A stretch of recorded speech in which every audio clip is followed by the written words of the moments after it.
Hello, dear friends and students. Today,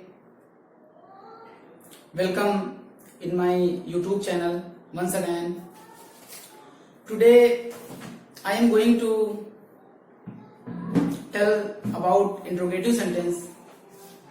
How to change a direct speech into indirect speech when an interrogative sentence is in the reported speech. एक interrogative sentence reported speech में आ जाता है, तो direct speech को indirect speech में कैसे बदलना है, रिपोर्टिंग वर्ब का बदलाव कैसे करना है और कंजक्शन का प्रयोग कैसे करना है, इसके विषय में बताने चल रहे हैं। तो सबसे पहले देखिए विद्यार्थियों, हम बताएंगे कि इंट्रोगेटिव सेंटेंस होता क्या है और इंट्रोगेटिव सेंटेंस कितने प्रकार का होता है। तो देखिए, चैप्टर हमारा वही है, नरेशन,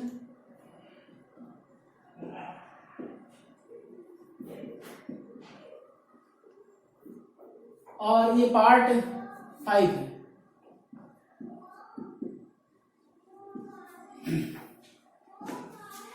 इंट्रोगेटिव सेंटेंस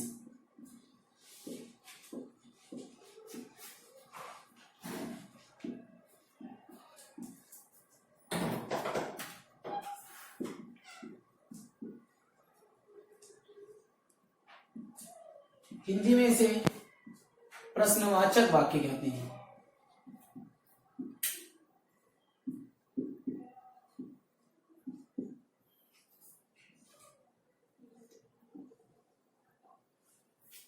तो सबसे पहले हमें जानना है कि प्रश्नवाचक वाक्य क्या है, इंट्रोगेटिव सेंटेंस क्या होता है, उसकी क्या पहचान होती है।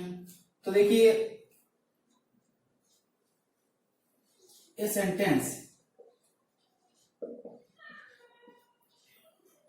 that which asks a question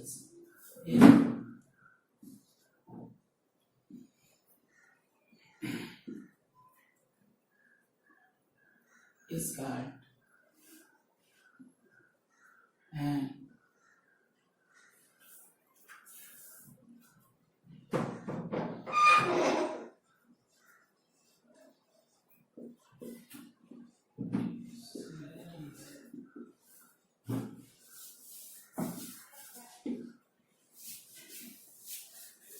ये लिखा है a sentence which asks a question is called an interrogative sentence। एक ऐसा वाक्य जो प्रश्न पूछता है इंट्रोगेटिव सेंटेंस कहलाता है। ऐसा वाक्य जिसमें प्रश्न पूछे जाने का आशय हो या ऐसा वाक्य जिसमें प्रश्न पूछा जाता है उसे इंट्रोगेटिव सेंटेंस कहते हैं। इंट्रोगेटिव सेंटेंस के अंत में क्वेश्चन मार्क का यूज होता है, या कह सकते हो मार्क ऑफ इंट्रोगेशन या इंट्रोगेटिव मार्क भी कह सकते हो।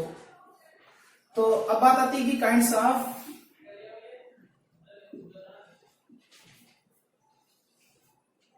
Interrogative sentence.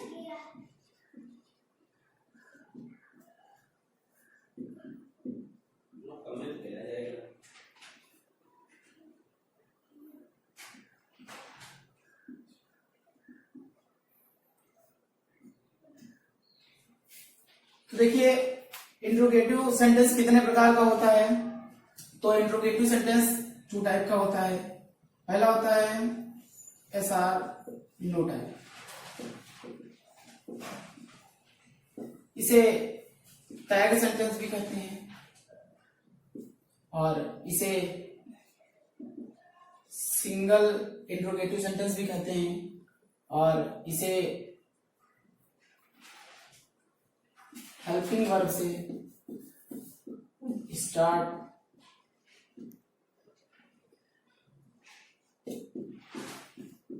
होने वाला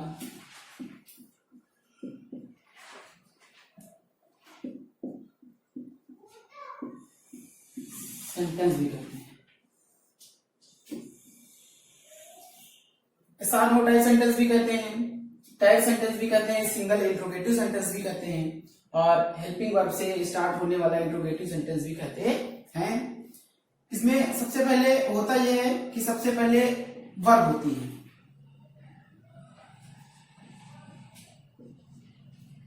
सबसे पहले इसमें वर्ब होती है, उसके बाद सब्जेक्ट होता है, उसके बाद मेन वर्ब होती है, उसके बाद शेष वाक्य लिखा जाता है और लास्ट में मार्क ऑफ इंट्रोगेशन का यूज किया जाता है। तो देख लीजिए, सबसे पहले इसमें वर्ब होगी, हेल्पिंग वर्ब होगी। हेल्पिंग वर्ब एक पद की भी हो सकती है, दो पद की भी हो सकती है। यदि एक पद की हेल्पिंग वर्ब है तो बाहर एक पद लिख लिया जाएगा, उसके बाद सब्जेक्ट लिखा जाएगा, उसके बाद मेन वर्ब लिखा जाएगा, उसके बाद अदर सेंटेंस लिख के और लास्ट में मार्क ऑफ इंट्रोगेशन का यूज कर लिया जाएगा, इंट्रोगेटिव मार्क का यूज कर लिया जाएगा। और अगर वर्ब दो पद की है या तीन पद की है तो पहले एक पद वर्ब का लिख लिया जाएगा, उसके बाद सब्जेक्ट लिखा जाएगा। जो वर्ब के शेष पद बचते हैं वो बाद में लिखे जाएंगे सब्जेक्ट के। तो इस तरीके से इसका ये स्ट्रक्चर होता है। एग्जाम्पल की सहायता से आप देख लीजिए, जैसे लिखा है have you done your work, have you done your work, क्या तुमने अपना कार्य कर लिया। इसका हिंदी अर्थ है क्या तुमने अपना कार्य कर लिया। ये देखिए हेल्पिंग वर्ब से स्टार्ट है, हैज हैव ये सब हेल्पिंग वर्ब होती हैं। तो यह सेंटेंस हेल्पिंग वर्ब से स्टार्ट होने वाला सेंटेंस होता है। प्राइमरी हेल्पिंग वर्ब से स्टार्ट हो सकता है और मॉडल हेल्पिंग वर्ब से भी स्टार्ट हो सकता है। जैसे लिखा हो can he solve this question. तो इस प्रकार से यह सेंटेंस लिखा है, can he solve this question, क्या वह इस प्रश्न को हल कर सकता है। तो ऐसे वाक्य क्या से शुरू होते हैं, क्या से ही शुरू होते हैं ऐसे वाक्य, क्या शब्द से ऐसे वाक्य शुरू होते हैं। अब इसका हिंदी अर्थ है क्या तुमने अपना गृह कार्य अपना कार्य कर लिया। तो इसका जवाब आप हाँ और ना में दे सकते हो, एस आर नो में दे सकते हो, इसलिए इसे yes or no type sentence भी कहा जाता है। हेल्पिंग वर्ब से शुरू होने वाला सेंटेंस होता है। सिंगल इंट्रोगेटिव सेंटेंस भी इसे कहा जाता है। इसमें हेल्पिंग वर्ब बाहर होती है इसलिए इसे सिंगल इंट्रोगेटिव सेंटेंस कहा जाता है। और क्वेश्चन वर्ड से शुरू होने वाले सेंटेंस को डबल इंट्रोगेटिव सेंटेंस कहा जाता है, क्योंकि उसमें हेल्पिंग वर्ब भी बाहर होती है और क्वेश्चन वर्ड भी बाहर होता है, सब्जेक्ट के पहले दिया रहता है। तो इस तरीके से समझ लीजिए कि यह जो है हेल्पिंग वर्ब से शुरू होने वाले सेंटेंस होते हैं। और जब हिंदी इसका ट्रांसलेट करेंगे, अनुवाद करेंगे तो क्या से शुरू होंगे और लास्ट में मार्क ऑफ इंट्रोगेशन या क्वेश्चन मार्क का यूज किया जाता है। तो इस तरीके से आपको ये समझ में आ गया होगा। अब अगला देखिए, WH टाइप सेंटेंस भी कहते हैं और क्वेश्चन वर्ड से शुरू होने वाला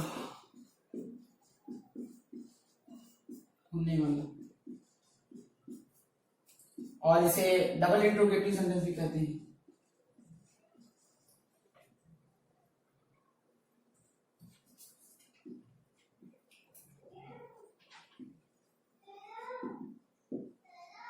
और इसी सेंटेंस को डिटेल्ड टाइप सेंटेंस भी कहते हैं, डिटेल्ड टाइप।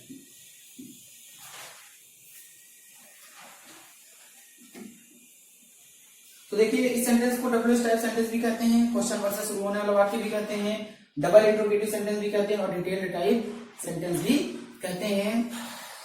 तो इसमें क्या होता है, सबसे पहले क्वेश्चन वर्ड दिया रहता है, क्वेश्चन वर्ड, उसके बाद आपकी हेल्पिंग वर्ब होगी, उसके बाद सब्जेक्ट होगा, उसके बाद मेन वर्ब होगी और उसके बाद शेष वाक्य लिखा रहेगा और लास्ट में क्वेश्चन मार्क का यूज किया जाएगा। देखिए सबसे पहले इसमें क्वेश्चन वर्ड दिया रहेगा। क्वेश्चन वर्ड आपके हु हैं, व्हाट हैं, विच है, हुज है, हु है, व्हेन है, व्हाई, वेयर, जैसे आपके क्वेश्चन वर्ड्स हैं, ये क्वेश्चन वर्ड शुरुआत में दिए रहेंगे। ये क्वेश्चन वर्ड ही वाक्य में प्रश्न पूछने का काम करते हैं। यह हिंदी के वाक्य में बीच में दिए होते हैं और जब इसे आप ट्रांसलेट करेंगे इंग्लिश में तो सबसे पहले उसी क्वेश्चन वर्ड की इंग्लिश लिखी होती है, सबसे पहले वही क्वेश्चन वर्ड इंग्लिश में लिखा होता है। लेकिन जब आप इसे हिंदी में ट्रांसलेट करेंगे, अनुवाद करेंगे, तो उस क्वेश्चन वर्ड की हिंदी वाक्य के बीच में आएगी। बात समझिए इस चीज को। और इंग्लिश में जब भी इसको आप ट्रांसलेट करेंगे तो क्वेश्चन वर्ड ही सबसे पहले लिखा जाएगा, देन उसके बाद हेल्पिंग वर्ब लिखी जाएगी, उसके बाद सब्जेक्ट, उसके बाद मेन वर्ब और फिर शेष वाक्य लिखा रहेगा, फिर लास्ट में क्वेश्चन मार्क का यूज किया जाएगा। तो एग्जाम्पल की सहायता से देख लीजिए, जिसे लिखा है what do you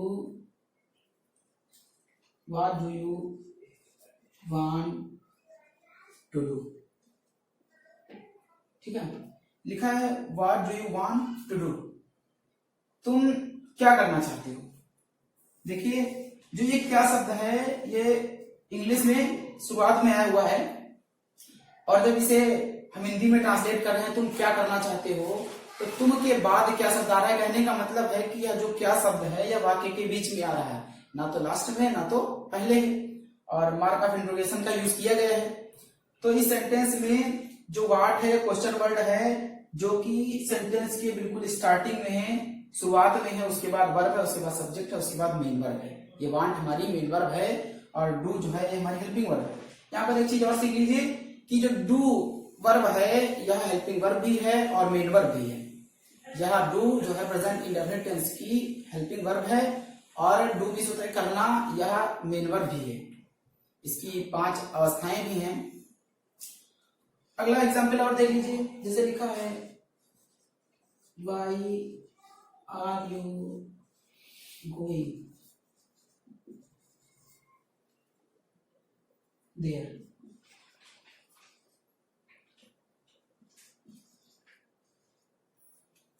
Y are you going there, तुम वहां क्यों जा रहे हो। तो इसमें देख लीजिए तुम वहां क्यों जा रहे हो पूछा जा रहा है, प्रश्न पूछने का आशय है।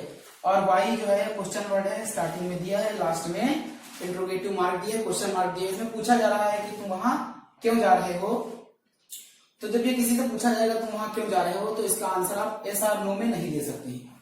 इसका आप डिटेल्ड टाइप आंसर देंगे कि हम वहां इस काम से जा रहे हैं, इसलिए जा रहे हैं। इसका आप जब उत्तर देंगे, आंसर देंगे, रिप्लाई देंगे तो डिटेल्ड, अच्छी तरीके से डिटेल्ड में देंगे, तभी इसे डिटेल्ड टाइप सेंटेंस भी कहा जाता है। पहला वाला सेंटेंस है what do you want to do, तुम क्या करना चाहते हो, तो कोई यस और नो में जवाब इसका नहीं दे सकता है। इसका जवाब जब देगा तो डिटेल में देगा, अच्छी तरीके से देगा। तो इस तरीके से आप समझ लीजिए कि इसे डिटेल्ड टाइप सेंटेंस भी कहते हैं और इसे यस और नो टाइप सेंटेंस कहते हैं, क्योंकि इसमें वाक्य का जो आंसर है, रिप्लाई है, जो प्रश्न का उत्तर है उसे हाँ या ना में दिया जा सकता है। तो इस तरीके से आपको समझ में आ गया होगा कि इंट्रोगेटिव सेंटेंस क्या होता है और इंट्रोगेटिव सेंटेंस कितने प्रकार का होता है, ये आपको समझ में आ गया होगा। आपके सामने एग्जाम्पल लिखे हैं। तो इस तरीके से अब हम आपको बता रहे हैं कि इंट्रोगेटिव सेंटेंस को कैसे बदलेंगे जब वह डायरेक्ट स्पीच में आएगा, रिपोर्टिंग वर्ब का बदलाव कैसे करेंगे और प्रॉपर कंजक्शन का यूज कैसे करेंगे, ये सब चीजें आप देख लीजिए।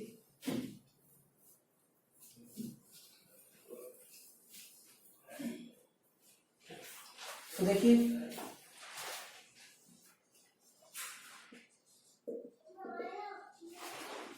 जो रिपोर्टिंग वर्ब है, तो जो रिपोर्टिंग वर्ब है वह यदि से दी है तो उसके आस्क में बदलेंगे, अगर सेज दी है तो उसे आस्क में बदलेंगे। देखिए से के उस फॉर्म को आस्क के उसी फॉर्म में चेंज करना है। से जिस फॉर्म में दी है आस्क के उसी फॉर्म में लिखना है। से फर्स्ट फॉर्म में दी, आस्क का फर्स्ट फॉर्म लिखा जाएगा। से फिफ्थ फॉर्म में दी है, आस्क का फिफ्थ फॉर्म लिखा जाएगा। उसके बाद देखिए सेड को हम आस्क में बदलेंगे, देखिए सेड से का सेकंड फॉर्म है, तो आस्क का सेकंड फॉर्म आस्क्ड है। तो यहां पर दिया है, अगर सेड के बाद टू प्रीपोजिशन दिया है तो टू के बाद कोई ऑब्जेक्ट दिया रहता है, टू के बाद कोई ऑब्जेक्ट दिया रहता है तो उसे भी हम आस्क्ड में बदल देंगे। आप इसे इंक्वायर्ड में भी बदल सकते हैं। अब देखिए कंजक्शन का यूज,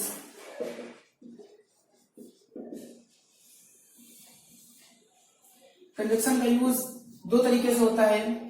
यदि सेंटेंस हेल्पिंग वर्ब से शुरू है, यदि सेंटेंस हेल्पिंग वर्ब से शुरू है, वो चाहे प्राइमरी हेल्पिंग वर्ब से शुरू हो और चाहे मॉडल हेल्पिंग वर्ब से शुरू हो, बात समझिए। अगर हेल्पिंग वर्ब से शुरू है तो उसमें कंजक्शन इफ या विदर का प्रयोग करेंगे। और अगर क्वेश्चन वर्ड से शुरू है,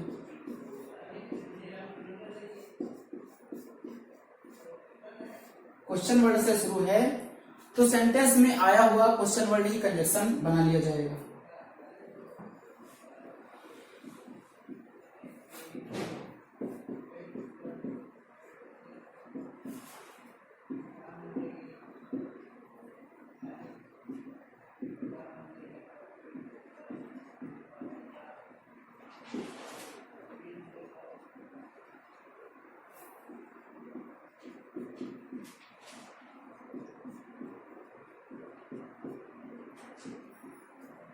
देखिए अगर हेल्पिंग वर्ब से शुरू है sentence, interrogative sentence reported speech का, तो कंजक्शन इफ या वेदर लगाएंगे। और अगर रिपोर्टेड स्पीच का सेंटेंस किसी क्वेश्चन वर्ड से शुरू है तो वह उस सेंटेंस में जो क्वेश्चन वर्ड आया हुआ होगा, तो चाहे जो क्वेश्चन वर्ड हो, वाई हो, व्हाट हो, व्हेन हो, वेयर हो, हु हो, विच हो, उसी क्वेश्चन वर्ड को ही कंजक्शन बना लिया जाएगा।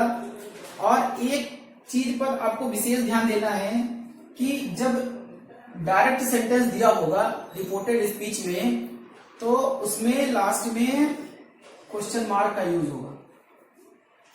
लेकिन जब इसे आप इनडायरेक्ट स्पीच में चेंज करेंगे, इनडायरेक्ट स्पीच में जब चेंज करेंगे तो कंजक्शन लगाएंगे, और कंजक्शन लगाने के बाद सेंटेंस को आप असर्टिव बना लेंगे।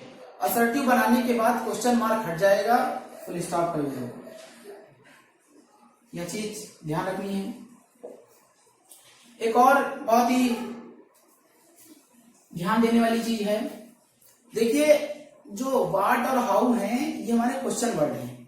व्हाट और हाउ के बाद, व्हाट और हाउ वाले सेंटेंस इंट्रोगेटिव सेंटेंस भी होते हैं, और व्हाट और हाउ वाले सेंटेंस एक्सक्लेमेटरी सेंटेंस भी होते हैं।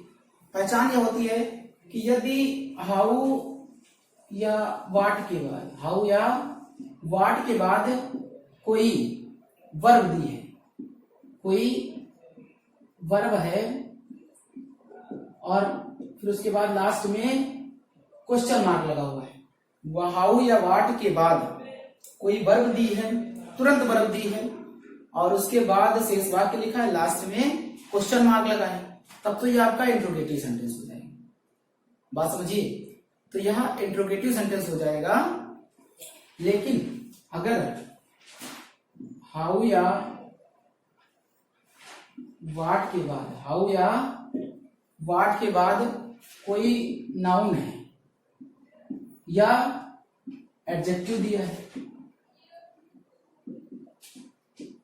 एडजेक्टिव दिया है, और लास्ट में या मार्क ऑफ एक्सक्लेमेशन का यूज किया गया है, हाउ या व्हाट के बाद कोई नाउन दिया है या फिर कोई एडजेक्टिव दिया है। एडजेक्टिव दिया है लेकिन वो पॉजिटिव डिग्री में होना चाहिए, वह कंपैरेटिव और सुपरलेटिव डिग्री में नहीं होना चाहिए। एडजेक्टिव दिया है वह पॉजिटिव डिग्री में है, व्हाट या हाउ के बाद कोई नाउन दिया है या adjective positive degree of adjective दी है, और उसके बाद लास्ट में एक्सक्लेमेटरी मार्क का यूज किया गया, मार्क ऑफ एक्सक्लेमेशन का यूज किया गया है, तो वह सेंटेंस एक्सक्लेमेटरी सेंटेंस होगा। और अगर हाउ या व्हाट के बाद वर्ब दी है, उसके बाद शेष वाक्य लिखा है और एंड में एट लास्ट क्वेश्चन मार्क का यूज किया गया है, तो इंट्रोगेटिव सेंटेंस होगा। तो इस चीज को ध्यान रखना है। बाकी कोई भी क्वेश्चन वर्ड होता है तब तो वह इंट्रोगेटिव सेंटेंस ही होगा। इस तरीके से रिपोर्टिंग वर्ब का बदलाव करना है और इस तरीके से कंजक्शन का यूज करना है। तो आपको समझ में आ गया होगा, तो देख लीजिए एक बार। तो देखिए यहां पर कुछ सेंटेंस लिखे हैं जो इंट्रोगेटिव फॉर्म में है। कुछ सेंटेंस सिंगल इंट्रोगेटिव है, हेल्पिंग वर्ब से शुरू होने वाले इंट्रोगेटिव सेंटेंस हैं, और जबकि कुछ सेंटेंस क्वेश्चन वर्ड से शुरू होने वाले सेंटेंस हैं। तो देखिए जो ये पहला सेंटेंस है, हमने बताया था पहले दिन ही कि जब भी डायरेक्ट नरेशन को इनडायरेक्ट नरेशन में चेंज करते हैं तो सबसे पहले हमारी नजर कहाँ जानी चाहिए, ये मेरा क्वेश्चन था। उसके बाद मैंने जवाब भी बताया था इसमें कि सबसे पहले हमारी नजर रिपोर्टेड स्पीच पर जाना चाहिए। जब रिपोर्टेड स्पीच पर जानी मतलब हमारी पहली नजर रिपोर्टेड स्पीच पे चली जाएगी तो हमें डिसाइड कर लेंगे कि रिपोर्टिंग वर्ब कैसे बदलना है और कंजक्शन का यूज कैसे करना है। ये देखिए हम लाइन ड्रा कर रहे हैं। अब देखिए इस सेंटेंस में रिपोर्टेड स्पीच पहले लिखा है, रिपोर्टिंग वर्ब बाद में लिखा है। तो इस तरीके से आप समझ लीजिए। देखिए रिपोर्टेड स्पीच पहले लिखा है और रिपोर्टिंग वर्ब बाद में लिखा है। रिपोर्टेड स्पीच पार्ट को मैंने लाइन ड्रा कर लिया है। अब देखिए ये जो हेल्पिंग वर्ब से शुरू होने वाला सेंटेंस है और यह डिड हेल्पिंग वर्ब से शुरू होने वाला सेंटेंस है। इसमें व्हाट है, ये क्वेश्चन वर्ड से शुरू होने वाला सेंटेंस है। इसमें हाउ है, यह भी क्वेश्चन वर्ड से शुरू होने वाला इंट्रोगेटिव सेंटेंस है। और यह कैन मॉडल हेल्पिंग वर्ब है, कैन मॉडल हेल्पिंग वर्ब है, इसलिए यहाँ भी हेल्पिंग वर्ब से शुरू होने वाला इंट्रोगेटिव सेंटेंस है। तो मैंने बताया कि रिपोर्टेड स्पीच में से, सेज, सेड, सेड टू सबको बता दिया। से को से में रखना है और सेज को सेज में चेंज करना है, और जो सेड होगा या सेड टू होगा उसको आज में। द मदर आज सेड टू को हटा देना है।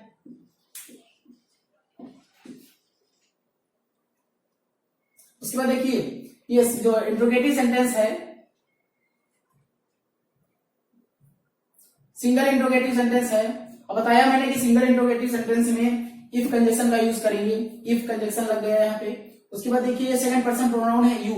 यू को हम बदलते हैं ऑब्जेक्ट के अनुसार। ऑब्जेक्ट यहाँ पर हरसन है, हरसन। हरसन ये किसी का बेटा ही हुआ। हरसन का मतलब होता है उसका बेटा। तो बेटा जो है वो मैस्कुलिन जेंडर में होगा, उसके लिए हम प्रोनाउन ही का यूज करेंगे। तो यहाँ पर जो यू है वो हरसन के अकॉर्डिंग चेंज हो जाएगा। यू को बदलेंगे हरसन के अकॉर्डिंग, तो यहाँ पर हो जाएगा ही। बताया था पहले ही दिन कि इंट्रोगेटिव सेंटेंस को जब इनडायरेक्ट नरेशन में चेंज करेंगे तो असर्टिव बना लेंगे, तो यहाँ पर ही हो जाएगा। और हैज है को हम बदलते हैं हैड में, हैड हो जाएगा यहाँ पर। उसके बाद मेन वर्ब का थर्ड फॉर्म लिखा रहेगा, डन।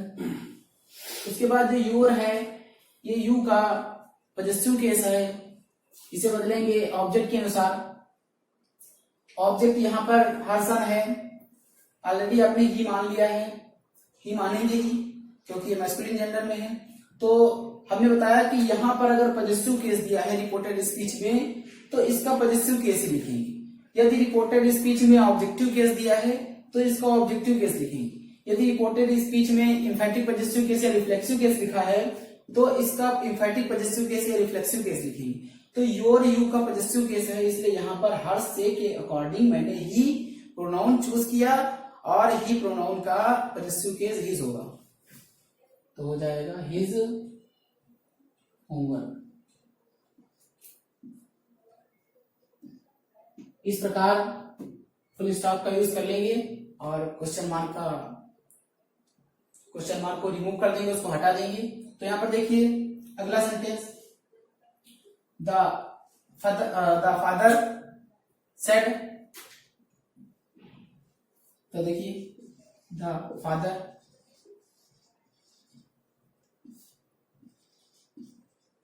आस्क्ड। देखिए डिड हेल्पिंग वर्ब है, डिड हेल्पिंग वर्ब है, इसमें कंजक्शन इफ लगाएंगे और IF लिख लेंगे। उसके बाद देखिए यू प्रोनाउन है, यू को हम बदलते हैं ऑब्जेक्ट के अनुसार, ऑब्जेक्ट के अनुसार बदलते हैं। ऑब्जेक्ट यहाँ पर नहीं है तो मैंने बताया था कि यू प्रोनाउन के होने पर, रिपोर्टेड स्पीच में यू प्रोनाउन के होने पर यदि रिपोर्टिंग वर्ब में ऑब्जेक्ट नहीं है तो सपोज किया जाएगा ऑब्जेक्ट सपोज करने का तरीका यह होता है कि पहले हम सब्जेक्ट का स्थान देखते हैं कि सब्जेक्ट के स्थान पर क्या है। यहाँ पर सब्जेक्ट के स्थान पर द फादर है, यह एक मैस्कुलिन जेंडर है। मैस्कुलिन जेंडर के लिए हम यहाँ पर ही प्रोनाउन देख रहे हैं कि ही प्रोनाउन ऑलरेडी दिया है।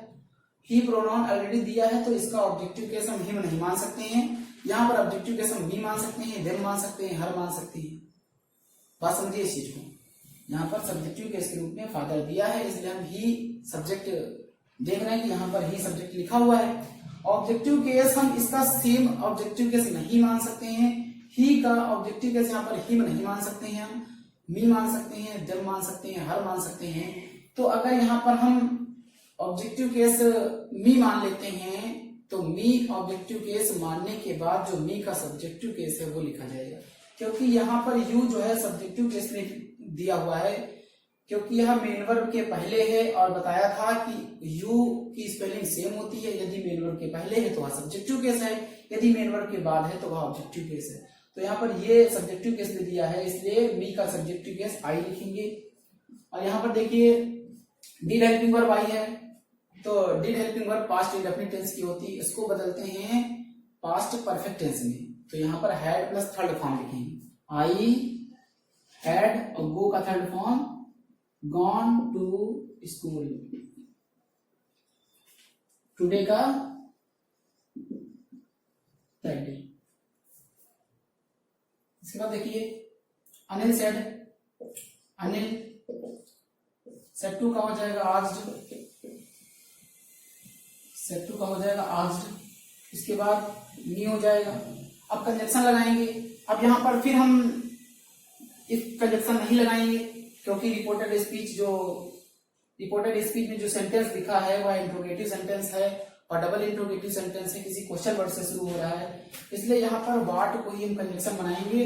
और इसका डब्ल्यू जो है वो पहले कैपिटल लेटर में था, अब इसको स्मॉल लेटर में कर लेंगे क्योंकि इसे कंजक्शन बनाएंगे। तो वाट कंजक्शन बन गया। उसके बाद देखिए यू प्रोनाउन है, यू प्रोनाउन को हम ऑब्जेक्ट के अनुसार बदलेंगे। ऑब्जेक्ट के स्थान पर मी है तो मी का सब्जेक्टिव केस क्या हो जाएगा, आई, आई हो जाएगा। इजेमार को बदलते वाज वेयर में तो आई वाज हो जाएगा। उसके बाद डूइंग लिख लेंगे और सेंटेंस को असर्टिव बना लेंगे।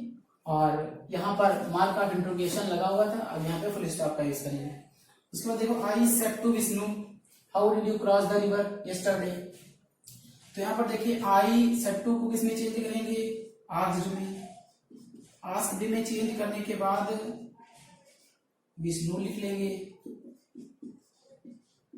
अब यहाँ पर सब्जेक्ट के रूप में आई दिया और ऑब्जेक्ट के रूप में विष्णु दिया है। तो देखिए यू प्रोनाउन हमारा सेकंड पर्सन प्रोनाउन है जो ऑब्जेक्ट के अनुसार बदलता है। विष्णु किसी लड़के का नाम है, मैस्कुलिन जेंडर है, इसलिए हम ही प्रोनाउन का यूज करेंगे। तो यहाँ पर हाउ को हम कंजक्शन बनाएंगे, क्योंकि हाउ एक क्वेश्चन वर्ड है और क्वेश्चन वर्ड के बाद वर्ब दी है, और हमने बताया था कि हाउ के बाद यदि वर्ब दी है और लास्ट में इंट्रोगेटिव मार्क दिया है तो इंट्रोगेटिव सेंटेंस होता है। तो यहाँ पर हाउ के बाद वर्ब है, यह इंट्रोगेटिव सेंटेंस है।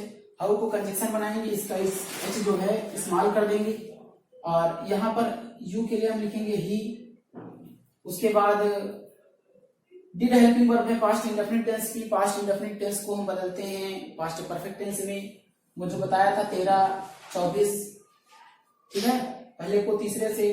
तो यहाँ पर डिड को हम बदलेंगे हैड प्लस थर्ड फॉर्म में, तो हैड और यहाँ पर क्रॉस हो जाएगा, क्रॉस द यस्टरडे का, यस्टरडे मतलब बीता हुआ कल, तो प्रीवियस मीन्स होता है बीता हुआ कल, तो इसको बदलेंगे द प्रीवियस डे में।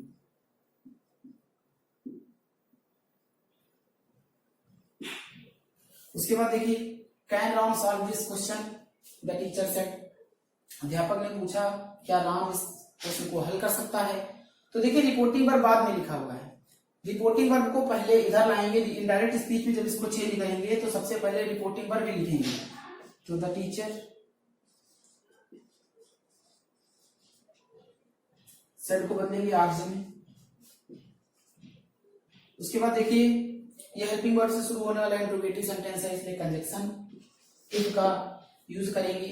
उसके बाद राम ये नाउन है, नाउन को बदला नहीं जाता है, इसलिए सेम टू सेम लिख लेंगे और इसका जो पहला लेटर है वो कैपिटल ही रहेगा, स्मॉल नहीं होगा, तो राम हो जाएगा। उसके बाद कैन को बदलेंगे फूड में, कैन को फूड में बदलेंगे और उसके बाद साल लिखेंगे और दिस को दैट में चेंज करेंगे और उसके बाद क्वेश्चन लिखेंगे और इस प्रकार सेंटेंस के लास्ट में फुल स्टॉप का यूज कर लेंगे। इस प्रकार जितने भी डायरेक्ट स्पीच के सेंटेंस दिए हुए थे वो सारे के सारे मैंने डायरेक्ट स्पीच में चेंज कर दिए हैं। फिर से आप देख लीजिए, यहाँ पर द मदर सेड टू को आज में बदलेंगे, हर सन लिखेंगे। यहाँ पर यू प्रोनाउन था, इसको बदल दिया मैंने हर सन के अकॉर्डिंग, ठीक है। तो आप यहाँ पर हर को देखकर आप भौचक्के मत होइए, यहाँ पर हर सन लिखा है तो हर सन का हर का मतलब यहाँ पे हर ऑब्जेक्टिव केस नहीं है, ये हर सन पूरा ऑब्जेक्टिव केस है और जो सन होता है मैस्कुलिन जेंडर में होता है, यहाँ पर हर के हिसाब से सी में चेंज नहीं करना है, सन जो होता है मैस्कुलिन जेंडर में होता है, इसलिए यहाँ पर ही लिखेंगे और यहाँ पर देखिए हैज को हैड में बदलेंगे, डन उसके बाद हिज को बदलेंगे हर सन के अकॉर्डिंग, तो ही का जो पॉजिटिव केस है हिज हो जाएगा, फिर वर्क होम वर्क और लास्ट में फुल स्टॉप का यूज करेंगे और मार्क ऑफ इंट्रोगेशन को रिमूव कर देंगे। उसके बाद देखिए the father said did you go to school today, तो यहाँ पर द फादर उसके बाद सेड को आस्क्ड में बदलेंगे, कंजक्शन इफ लगाएंगे। यहाँ पर देखिए यू प्रोनाउन है वो हमारा सेकंड पर्सन प्रोनाउन है, इसके ऑब्जेक्ट के अनुसार बदलते हैं, रिपोर्टिंग वर्ब में जो ऑब्जेक्ट आता है उसके अनुसार बदलते हैं, लेकिन ऑब्जेक्ट यहाँ पर दिया नहीं है तो ऑब्जेक्ट को सपोज करना है। अब ध्यान देना है कि जो सब्जेक्ट दिया हुआ है सब्जेक्टिव केस के रूप में उसी का ऑब्जेक्टिव केस नहीं होना चाहिए, डिफरेंट होना चाहिए। तो यहाँ पर ही सब्जेक्टिव केस में रूप में दिया है, इसलिए यहाँ पर ऑब्जेक्टिव केस के रूप में ही नहीं मान सकते हैं, हम मी मान सकते हैं, दिल मान सकते हैं, हर मान सकते हैं।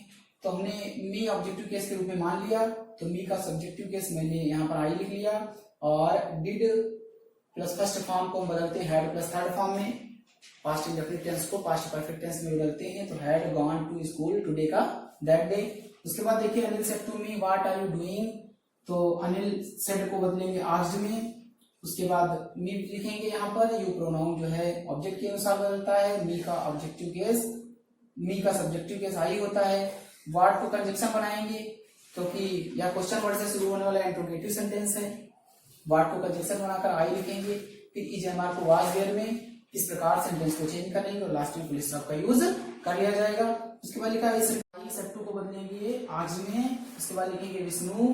यहाँ पर देखिए यू सेकंड पर्सन प्रोनाउन है, ऑब्जेक्ट के अनुसार बदलेगा, विष्णु के अनुसार बदलेगा, विष्णु एक लड़का है जिसके लिए ही प्रोनाउन का यूज किया जाएगा। तो यहाँ पर हाउ कंजक्शन बनाएंगे, उसके बाद वही लिखेंगे, उसके बाद डिड प्लस फर्स्ट फॉर्म को बदलते हैं हैड प्लस थर्ड फॉर्म में, तो had plus third form the river और यस्टरडे का द प्रीवियस डे। उसके बाद देखिए can Ram solve this question the teacher said, तो देखिए रिपोर्टेड स्पीच पहले लिखा हुआ है, रिपोर्टिंग वर्ब बाद में लिखा हुआ है, तो जब भी इसको हम इनडायरेक्ट नरेशन में चेंज करेंगे तो रिपोर्टिंग वर्ब वाला पार्ट जो है पहले लिखा जाएगा, रिपोर्टेड स्पीच वाला पार्ट बाद में लिखा जाएगा। तो इस प्रकार देखिए द टीचर आस्क्ड इफ, उसके बाद राम उसके बाद कैन का कुड सॉल्व दिस का दैट क्वेश्चन।